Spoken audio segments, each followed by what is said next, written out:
Hi. So many questions have been coming in on ovulation pain, ovulation bleeding, ovulation spotting, and in this video, we're going to talk all things ovulation, what is normal and what is not normal. My name is Lucy. I'm a co-clinical officer and a health educator with the female section and reproductive health branded as Mukazi Wellness. So, what is ovulation? Ovulation is that time of the month when, as a woman, you give off an egg.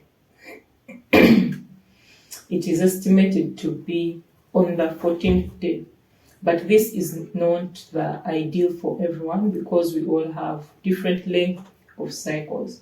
Now, what is a cycle? A cycle is the number of days that it takes for you to see your period again. The number of days that you take when you are bleeding, that is menstruation. The cycle is the number of days that it takes for you to see the bleeding again.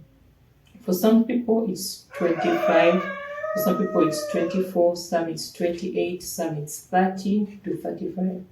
So anywhere between 24 and 35 is normal. So if a person is having a cycle of 35 days, their ovulation is not going to be on the 14th day. So if you're using an app to track your ovulation or to track your cycle, it is a very good habit. I recommend it. But you should know that the app works to subtract. It works with subtraction.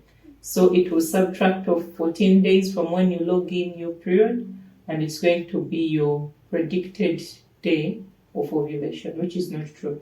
So how do you track your cycle, your ovulation? If you have a longer cycle, get the day when your period starts and count 14 days back, because the luteal phase, which is the phase after ovulation of the menstrual cycle, has a standard of 14 days for every woman. So that, I hope that helps you to know your fertile window if you are a person that has a longer cycle of up to 35 days. So how do you know that you are ovulating? The number one sign that we monitor is the cervical mucus. But how do you adequately tell? You will have to stop being shy about your body, and you get 2 fingers and you insert and you see if the mucus is elastic and if it's like the white part of an egg. That is the number one sign. The second sign is the body temperature. You can notice an increase in temperature at the predicted days of ovulation. That also tells us that the egg has been released. But other than that, there are ovulation kits. Now here is why I want us to pay more attention on the ovulation kits. So the ovulation kit does not tell that you are ovulating, but the ovulation kit tests the increase of a hormone called luteinizing hormone, so that when the egg is fully matured, the brain is triggered and it produces an LH surge. So when that particular hormone is high, when you test the urine on that kit, it will give you a positive. So if you are trying to conceive and you've gotten that positive, that's the time when you start having intercourse with your partner, and the next day and the other day, because that's a fertile window. Those are the days when we are predicting the egg to be released. Now, when the egg is released, it spends only 24 hours and then the body will absorb it back. So we would really want to utilize that fertile window.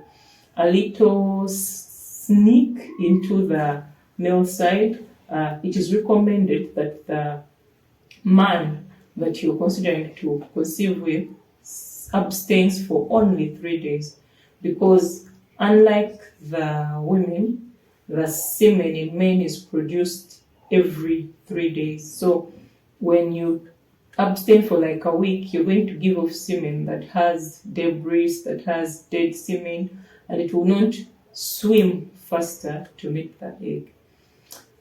We will go into the ovulation pain. Is it normal to have ovulation pain? Is it normal to have ovulation bleeding? Yes, it is normal to have some pain and a little spotting. So the egg is in some membrane, and this membrane has to burst or open up to release the egg. So as these membranes break open for the egg to come out, you may experience some pain and some spotting. So if the pain is so strong that it interrupts with your daily activities, that you have to take a day off, please seek medical attention. And also, if the bleeding is heavy, almost equal to that of a period, please seek medical attention. Other than that, if you're trying to conceive and you're looking at having a good egg, in the phase immediately after your menstruation, we encourage you that you consume foods rich in zinc and omega-3 fats, because these help us to nurture the egg and to have a healthier egg.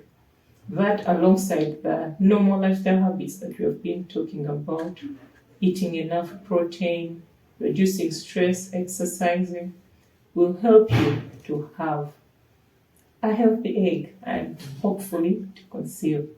It's a myth that certain sex positions will help you to conceive better or conceive faster.